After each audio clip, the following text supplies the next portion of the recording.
ಗುಡಿಬಂಡೆ ಪಟ್ಟಣದ ಹೊರವಲಯದ ದೇವರಾಜ ಅರಸು ಭವನದಲ್ಲಿ ರಾಷ್ಟ್ರೀಯ ಹಬ್ಬಗಳ ಆಚರಣಾ ಸಮಿತಿ ಹಾಗೂ ಹಿಂದುಳಿದ ವರ್ಗಗಳ ಕಲ್ಯಾಣ ಇಲಾಖೆ ವತಿಯಿಂದ ಆಯೋಜಿಸಿದ್ದ ಮಾಜಿ ಮುಖ್ಯಮಂತ್ರಿ ದಿವಂಗತ ಡಿ ದೇವರಾಜು ಅರಸು ಅವರ ಜನ್ಮದಿನಾಚರಣೆ ಕಾರ್ಯಕ್ರಮ ಆಚರಿಸಲಾಯಿತು. ಮುಖ್ಯ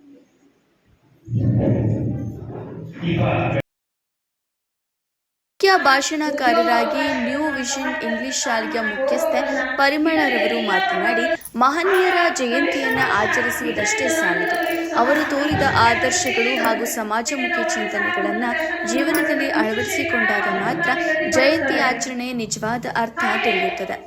ಬಡವರು ಮತ್ತು ಹಿಂದುಳಿದ ವರ್ಗಗಳ ಅಭಿವೃದ್ಧಿಗೆ ಅರಸು ಅವರು ಹೆಚ್ಚಿನ ಆದ್ಯತೆ ನೀಡಿದರು. ಭೂ ಸುಧಾರಣಾ ಕಾಯ್ದೆಯನ್ನು ಪರಿಣಾಮಕಾರಿಯಾಗಿ ಜಾರಿಗೊಳಿಸಿ ಉಳುವವನೇ ಭೂಮಿಯ ಒಡೆಯ ಎಂಬ ಕಾನೂನಿನ ಮೂಲಕ ಭೂರಹಿತರಿಗೆ ಭೂಮಿಯ ಹಕ್ಕು ದೊರಕುವಂತೆ ಮಾಡಿದರು. ಜೀತ ಪದ್ಧತಿ ನಿರ್ಮೂಲನೆಗೂ ಶ್ರಮಿಸಿ ಸಾವಿರಾರು ಜನರಿಗೆ ಮುಕ್ತಿ ಕಲ್ಪಿಸಿದರು. ರಾಜಕೀಯ ಸವಾಲುಗಳ ನಡುವೆಯೂ ತಮ್ಮ ಜನಪರ ನಿಲುವುಗಳನ್ನು ಮುಂದುವರೆಸಿದರು ಎಂದು ಪರಿಮಳ ತಿಳಿಸಿದರು. ವರದಿ ಮೊಹಮ್ಮದ್ ನಾಸಿರ್, ಗುಡಿಬಂಡೆ.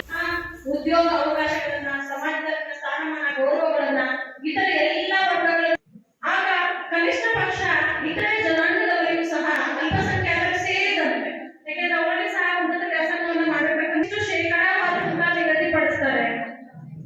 ಹಾಗೆ ಅದು ಸೇವಾ ಆಯೋಗ, ಸಾರ್ವಜನಿಕ ಸೇವಾ ಆಯೋಗ ಎಲ್ಲ ಇಲಾಖೆಯ ಸಿಬ್ಬಂದಿಗಳನ್ನು ಆಯ್ಕೆ ಮಾಡುವಂತಹ ಒಂದು ನೀತಿ ನಿಯಮಗಳಿರುತ್ತೆ. ಆದ್ರೆ ಏನ್ ಮಾಡ್ತಾರೆ, ಕೆಲವೊಂದು ಈಗ ಎಫ್ಡಿ ಏನಿದೆ, ಎಸ್ಡಿ ಏನಿದೆ, ಇಂಥ ಹುದ್ದೆಗಳನ್ನೆಲ್ಲರೂ ಜಿಲ್ಲಾವಾರು ಆಯ್ಕೆ ಸಮಿತಿಯನ್ನ ರಚನೆ ಮಾಡಿ ಆ ಜಿಲ್ಲೆಗಳ ವತಿಯಿಂದಲೇ ಆಯಾ ಸಿಬ್ಬಂದಿಯನ್ನ, ಅಧಿಕಾರಿಗಳನ್ನ ನೇಮಕ ದರ್ಪಗಳು ಹೆಚ್ಚಾಗುತ್ತೆ.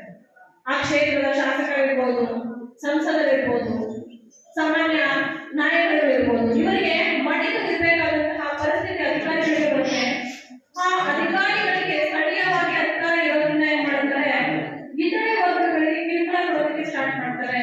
ಹಾಗೆ ಅಂತಂದ್ರೆ ಕೆಲಸಗಳು ನಡಿಬೇಕಾದ್ರೆ ಒಂದಿಷ್ಟು ಮಾಮೂಲಿ ಹಣವನ್ನ ನಿಗದಿಪಡಿಸಿ ಜನರಿಗೆ ಕೆಲಸ ಕಾರ್ಯಗಳನ್ನ ನಡೆಸಿಕೊಂಡು ಮುಂದುವರಿಬೇಕು.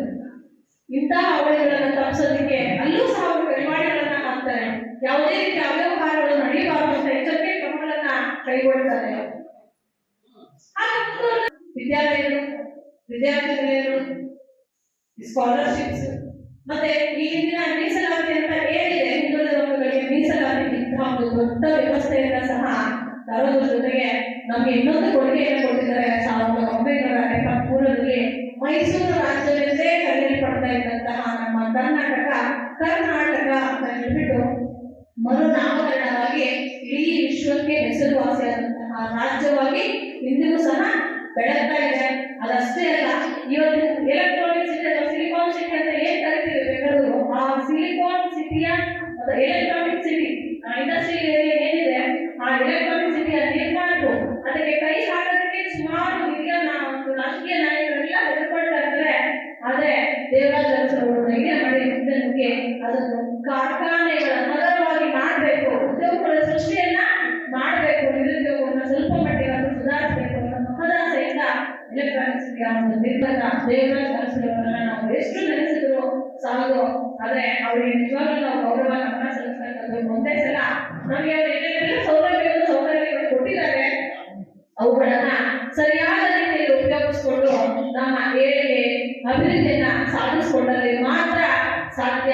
ಅದೇ ಪ್ರತಿಯೊಂದು ಹೆಜ್ಜೆಯಲ್ಲೂ ಕೂಡ ಸಾಮಾಜಿಕ ವರ್ಗದ ಶ್ರಮಕ್ಕೆ ಶ್ರಮಿಸೋ ಕಾರ್ಯಕ್ರಮಗಳನ್ನೇ ಹಾಗೂ ಸಮಾಜ ಸೇವೆ ಕಾರ್ಯಕ್ರಮಗಳನ್ನೇ ಹಾಗೂ ಇತರೆ ಹಲವಾರು ಕಾರ್ಯಕ್ರಮಗಳು ನೀಡಿರುವಂತಹ ಡಿ ದೇವರಾಜ ಅರಸರವರ 111ನೇ ಜನ್ಮದಿನಾಚರಣೆಗೆ ಕಾರ್ಯಕ್ರಮಕ್ಕೆ ಆಗಮಿಸಿದ ಎಲ್ಲರಿಗೂ ಅನಿಸುತ್ತಾ ಈ 2 ಪ್ರಾಸ್ತಾವಿಕಗಳನ್ನು ನಾನು ಇಲ್ಲಿಗೆ ಮುಗಿಸ್ತಾ ಇದ್ದೇನೆ. ದಯವಿಟ್ಟು ಜೈ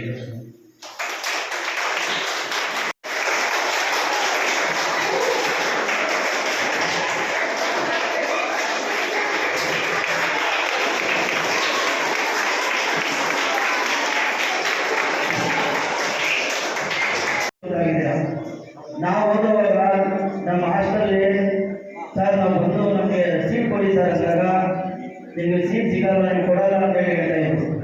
ಇವತ್ತಿನ ದಿನ ಇವಾಗಲೂ ನಾನು ಹೈಸ್ಕೂಲಲ್ಲಿ ಕೆಲಸ ಮಾಡುವಾಗ ಇಲ್ಲಿಂದ ಸಹಾಯಕರು ದಿನ ಬರ್ತಾ ಇದ್ರು ಹೈಸ್ಕೂಲಲ್ಲಿ.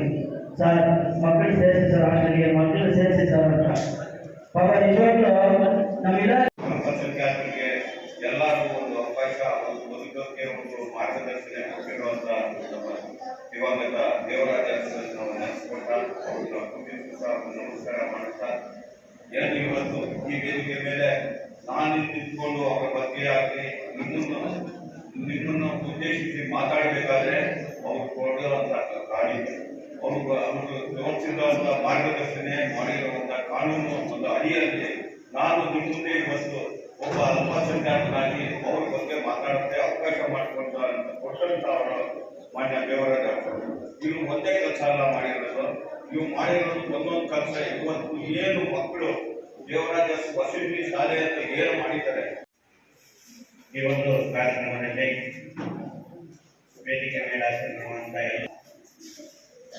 ನಾವು ಒಂದು ಧೀಮಂತ ನಾಯಕ ಮಾಜಿ ಮುಖ್ಯಮಂತ್ರಿಗಳು ನಮ್ಮ ಕರ್ನಾಟಕದಲ್ಲಿ 2 ಬಾರಿ ಮುಖ್ಯಮಂತ್ರಿಗಳಾದಂಥ ದಿವಂಗತ ದೇವರಾಜ ಅರಸುರವರ ಜಯಂತಿಯನ್ನು ನಾವು ಸರಳವಾಗಿ ವಿಸ್ತೃತವಾಗಿ ಒಂದು ಅರ್ಥಪೂರ್ಣವಾಗಿ ಒಂದು ಕಾರ್ಯಕ್ರಮವನ್ನು ಈ ಒಂದು ಇಲ್ಲಿ ನಾವು ಹಮ್ಮಿಕೊಂಡಿದ್ದು ತಾಲೂಕು ಮಟ್ಟದಲ್ಲಿ ಅವ್ರನ್ನ ಇವತ್ತು ನೆನೆಸ್ಕೊಳ್ಳೋ ಒಂದು ಕಾರ್ಯಕ್ರಮ ಯಾರು